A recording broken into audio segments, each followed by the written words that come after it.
and to anoint the most holy. And as you read on, you'll see the temple is going to be rebuilt, and then it's going to be destroyed. The city of Jerusalem and the temple are going to be destroyed. So somehow, during the time of the second temple, these things have to happen. Wickedness has to be atoned for. Everlasting righteousness has to be brought in. Just those two things. So now I ask you 3 simple questions. How was the glory of the second temple greater than the glory of the first temple? When did the Lord himself visit that temple? And was this prophecy fulfilled or not? Was wickedness atoned for and righteousness, everlasting righteousness, brought in before the second temple was destroyed? And the answer is it all has to point to the coming of Messiah. It all has to point to the Messiah, the fullness of God in human flesh, coming to the temple, then laying down his life, bringing atonement, the Prince of Peace himself coming there and establishing his covenant of peace with all who would believe, breaking down the wall of division between Jew and Gentile, thereby establishing his peace, shalom. Either these things happen through Yeshua or throw the Bible out. Either they came to pass through him or the prophets were not prophets, and none of it actually happened. We have every reason to believe, based on the testimony of Scripture, that the Messianic era had to be initiated. The fulfillment of these promises had to come before the second temple was destroyed. Again, I'm painting broad pictures here. I'm not trying to give every prophecy, every verse. I'm painting broad pictures and now looking at a time frame. Now, here's what's fascinating. There's a Talmudic tradition, and I deal with this also at great length in Volume 1 of Answering Jewish Objections, again, Section 2.1. There is a Talmudic tradition that says the world will last for 6,000 years. 2,000 years of chaos. In other words, without the rule law of God. 2,000 years of Torah and 2,000 years of Messiah. But because of our iniquities, these years have passed without redemption coming. It's Talmudic tradition. Now you have to realize the Talmud is massive and it has lots of traditions, but this is considered to be an authoritative tradition, a widely received tradition. So the 2,000 years is normally dated from Adam to Abraham, because beginning with Abraham was the teaching of Torah and bringing people into the knowledge of God according to Jewish thought.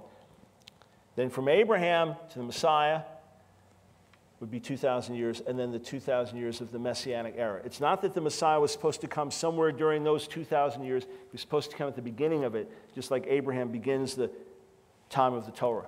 Recently had an anti-missionary challenge that, but that's the clear understanding of that Talmudic tradition.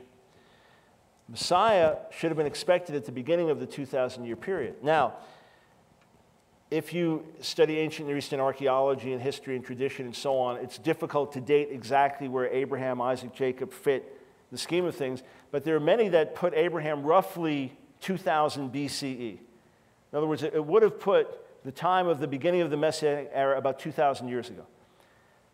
If you use the traditional Jewish calendar, what's the date, traditional Jewish year right now? 57 what? Oh, we've got controversy here. You're going to look it up on your calendar? Okay, we've got a definitive calendar here. Put an end to the controversy. It is 5766. So, according to that calendar, how many years between that and the year 6000?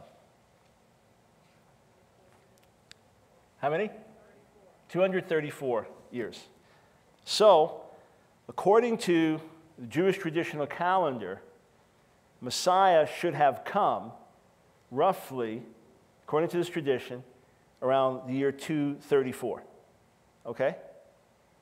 Just add on 234 years to the beginning of the Common Era, right? However, there is a widely recognized error in rabbinic chronology where they squeezed the Persian period. It's in a rabbinic work called Seder Olam Rabbah. It's widely acknowledged. Almost all secular historians and many Jewish historians recognize that the traditional Jewish chronology is an error by about 180 years. So if you back that up, okay, you actually back your way into the time right before the temple was destroyed, okay? You actually back yourself into the first century of this era. Now, let's just say, forget about the chronological error. There's Jewish tradition that the Messiah was expected 1,800 years ago. And I would say if you make the adjustment, almost 2,000 years ago. Let's just forget the adjustment, forget the chronological error, forget any of that, okay? Forget all the details I just gave you. According to this Jewish tradition, Messiah should have come 1,770 years ago, something like that. What happened? According to the tradition, we weren't worthy, and therefore his coming was delayed. One of the great Jewish scholars of the last 300 years, a man called the Vilna Gaon, addressed this issue because there's a Talmudic passage that says this, and I'm just going to read this section. This is in volume 1 of my series, page 71. In the middle of the page, the Vilna Gaon examined one of the more obscure stories of the Talmud, in which a famous sage, Rabbi Yehoshua ben Hananiah, was confronted by the elders of Athens. These Greek intellectuals living at the beginning of the 2nd century CE, so 1,900 years ago, asked Rabbi Yehoshua, "Where is the midpoint of the world?" In reply, he raised his finger and said, "Here." When asked to prove his point, he asked for ropes and measure. And this is in the Babylonian Talmud, Becharot 8b. So what does this mean? According to the Gaon, the Athenian elders were aware of the Talmudic tradition that said that the world would last 6,000 years. In other words, they're trying to say, okay, where is this? Where is your age of redemption? Shouldn't it be happening? They were aware of this tradition, which is in Babylonian Talmud, Sanhedrin 97a and b, and they were arguing with Rabbi Yehoshua that the present should be the midpoint between the two productive eras of the world, the eras of Torah and Mashiach.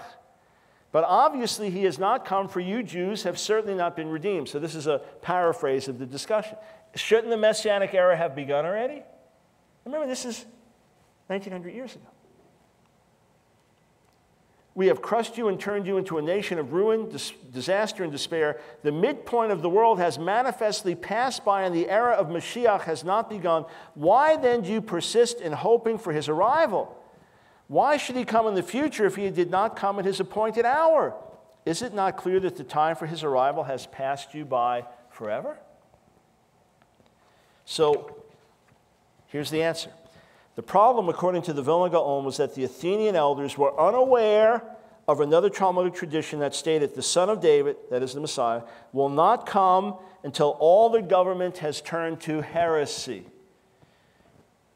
Babylonian Talmud Sanhedrin 97a.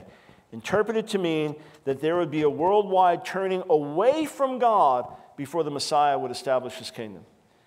And so the Gaon explains, when the elders asked, "Where is the midpoint of the world?" Rabbi Yehoshua raised his finger and said, "Here." He was saying that although the Jews had not merited Mashiach's coming by their deeds, nevertheless the era of Mashiach had indeed arrived at its appointed